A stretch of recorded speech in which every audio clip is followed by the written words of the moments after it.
Hammaga assalomu alaykum. Bu TypeScript kursimizda ikkinchi darsi. Bu darsimizda funksiyalar ko'rib o'tamiz. Hozirda men yangi tayyor fayl ochib qo'yganman web store'imga. Hammasi tayyor. Install qilib hammasini tayyor qilib qo'yganman. Kod yozishda, tushuntirishda davom etib ketaman. Tak, funksiya bu nima? Funksiya bu bir ishni bajaradigan kod bloki bo'ladi. U bir marta yozsa, ko'p marta ishlaydi bemalol. Hayotiy misol qilib funksiyaga Blenderda aytsak bo'ladi. Ichiga mahsulot solsa, natijani chiqaraveradi turun qilib. Как tushunlaring umiddaman. Funksiyaning ichidagi asosiy narsalar bor. Ular parametr, return, void, optional, default va arrow. Parametr ichiga funksiya ichiga kiradigan ma'lumot, funksiyaning ichidagi kiradigan ma'lumot bu parametr deyiladi. Return bu funksiyadan chiqadigan natija, void bu return yo'q degani, optional bo'lsa ham, bo'lmasa ham. Default qiymat bermasa avtomatik qiymat beradi. Avtomatik qiymat ishlaydi. Arrow funksiya qisqa yozish usuli bo'ldi. Hozirda biz index.ts naqasamiz.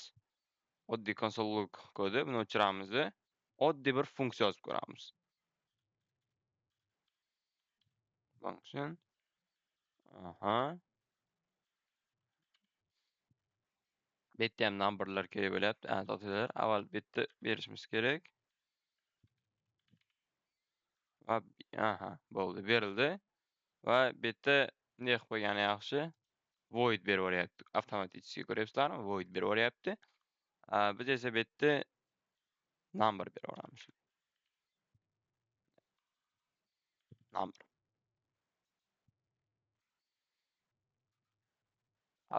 Bo'ldi.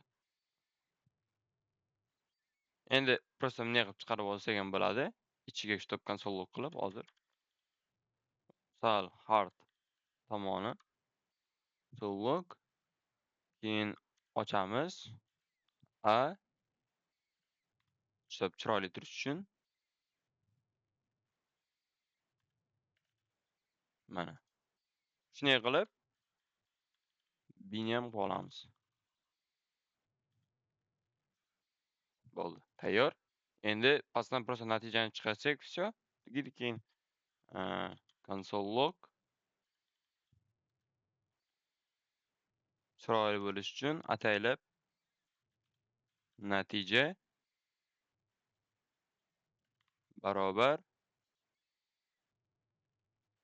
keyin bunday qilib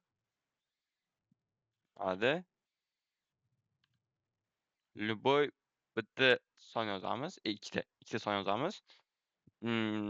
Meni misolimda bu 5 bilan 3 bo'ldi. Xato ham ketadi bu yerda bo'lgan. Va bu tayyor funksiya kodi. Bu yerda plus bo'ladi. Hozir biz buni run qilib ko'ramiz. 5 va 3 natija 8. Mana. Mana ataylab qildim. Chiroyli bo'lib turish uchun, A bilan B berilganini ko'rish uchun va natijani ham shunday ko'rish uchun ataylab shunday qilib chiroyli qilib yozdim. Bu bizda oddiy funksiya edi, juda oddiy funksiya. Ko'p joyda ishlatiladi. Funksiyalar hamma joyda pashta kerak bo'ladi. Shuning uchun men orqamdan yozib olinglar buni hammasini. Biz esa void funksiyasiga o'tamiz.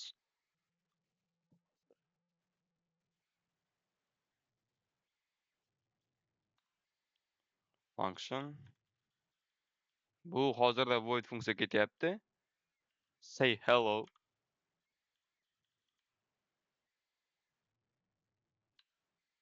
Endi men say hello qildim. Sizlar void beramiz.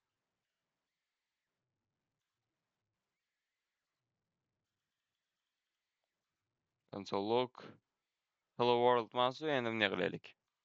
Salom beraylik. O'zbek tilsiga salom. Va bu yerdan say anon qilsak bo'ladi. Mana. Tayyor. Mana. Bu juda kichkina ko'rinishi mumkin. Endi biz oddiy nima qildik? Tekstda qildik. Bu void funksiya edi. Buni ham orqamdan yozib olasizlar. istivoga yozib olish kerak bo'ladi. Hamma joyda посчитаlanadi. Endi esa biz optional parametrga o'tamiz. Optional parametrga go. Function user qilaman men name. Name'ga har doim endi 100% string berasizlar, chunki bu name kelyapti, ism.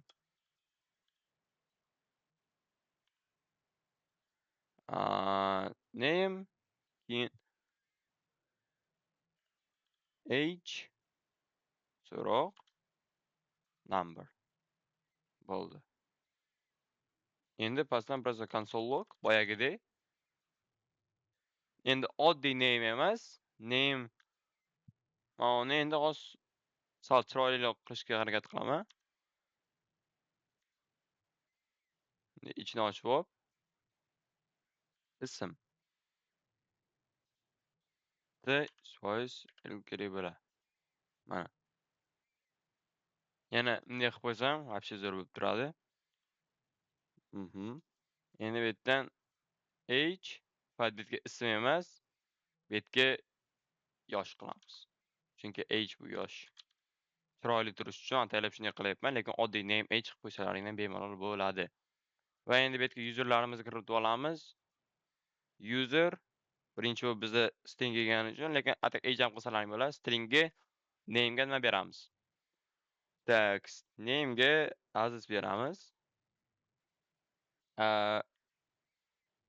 Unga esa user Aziz, virgul 20 mi? Necha yosh qilamiz endi? 20 qilaylik. Age. Bo'ldi, go. Run qo'yamiz.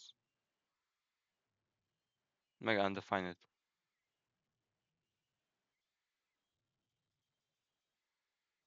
2 marta kelib qoldi. 2 marta kelib qoldi.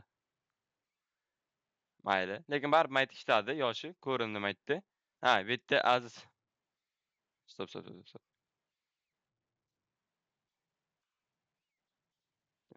Mana. Bo'ldi, easy. Uzr, xato qilib qo'ydim. Easy, zo'r. Bu optional parametrida bo'lishi ham mumkin, bo'lmasligi ham mumkin. Go. Endi esa default parametrga o'tamiz. Qiymat bermasa, default ishlaydi. Go. Har birida shunday yozilasizlar. O'zi funksiya ketyapti, endi funksiya yozmasa endi вообще bo'lsa kerak. Which name name'ga boyagi aytganimdek постоянно string beraverasizlar. String bermasdan bo'lmaydi уже bu yerda. Ne qilamiz? User yozib qo'yamiz. Va bu yerda ochamiz. Ne qilamiz? Va console log name, lekin chiroyli chiqsin deb salom bilan chiqaramiz.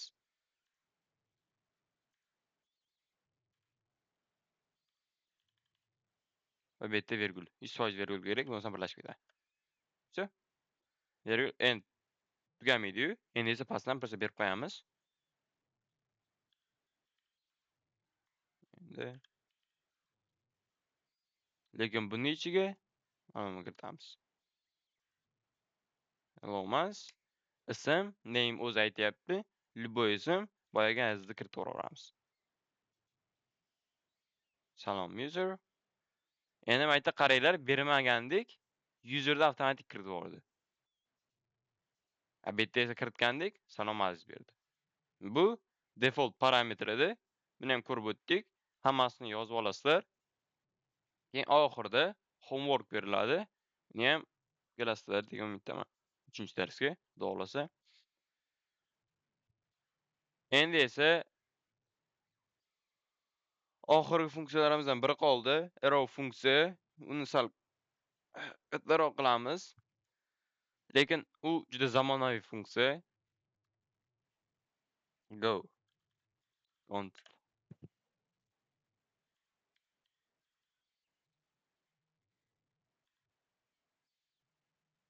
July.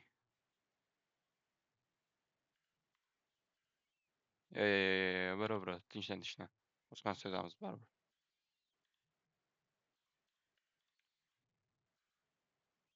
Number, uh, B number. Yo'q, yo'q. Lekin sal to'g'ri qilyapti-yu. Da. To'g'ri.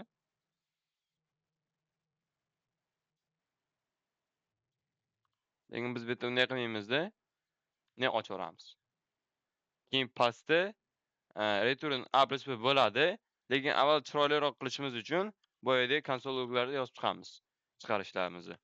Konsol log va bu yerda boya chiroyli qanday chiqaruvdik? Bunday qiluvdik-da, A va ne beruvdik?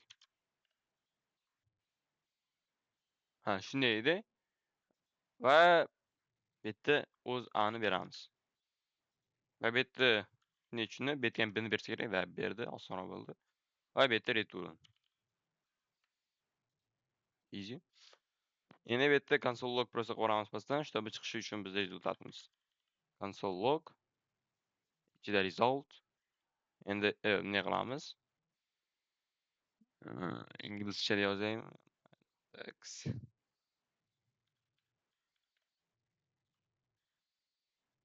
Javob. Bu men chiroyli bo'lish uchun qilyapman.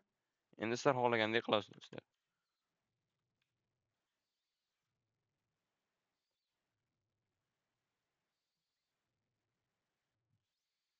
Tak. Bu yerda xato bo'lmas, просто virgul tashib ketdi. 2, 3 qildim. 2, 3 qildi, lekin xohlagan sonni qilsak bo'ladi. Hozir 2, 3 ta qilib ko'raylik. A2, B3 boyagidek. Просто bu arrow funksiyada qilindi, zamonaviy. Hozir esa boshqa sonni kiritib ko'ramiz. Masalan, bu yerda 10, bu yerda esa 20. Javob 30, hammasi ishlayapti, zo'r, chotki. Arrow funksiyani ham ko'rib o'tdik. Buni ham yozib olasizlar. Opus yozib olasizlar. Videoda qanaqa funksiyalar bo'lgan bo'lsa, hamma narsa bo'lgan bo'lsa, hammasini yozib olasizlar. Iltimos, videoga like qo'yib ketinglar. Shuncha harakatga yana podpisatsiya qilib, kommentariy yozib ketinglar.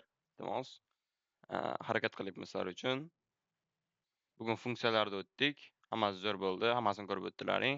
Endi homework. Homeworkimizda esa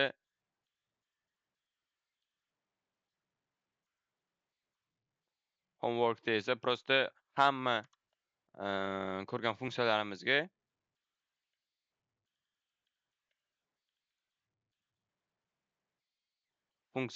hamma ko'rgan funksiyalarga yozib o'tiravermang, shunday gapirib qo'yaman. Hamma ko'rgan funksiyalarimizga o'zlaring yozib kelasizlar, o'zgartirib ko'chirib olmanglar, full o'zlaring o'zgartirib ko'ringlar. Ism qo'yibmi, o'zlaring ismlaringni, yoshlaringni qo'yib ko'ringlar va yana polni ko'chirib olmanglar. O'zlaring ham qo'shishlaring mumkin-da, chiroyliroq qilib, bundan ham zo'rroq qilib stiker qo'shib, bu yerda ham bemalol stiker qo'shsa bo'ladi.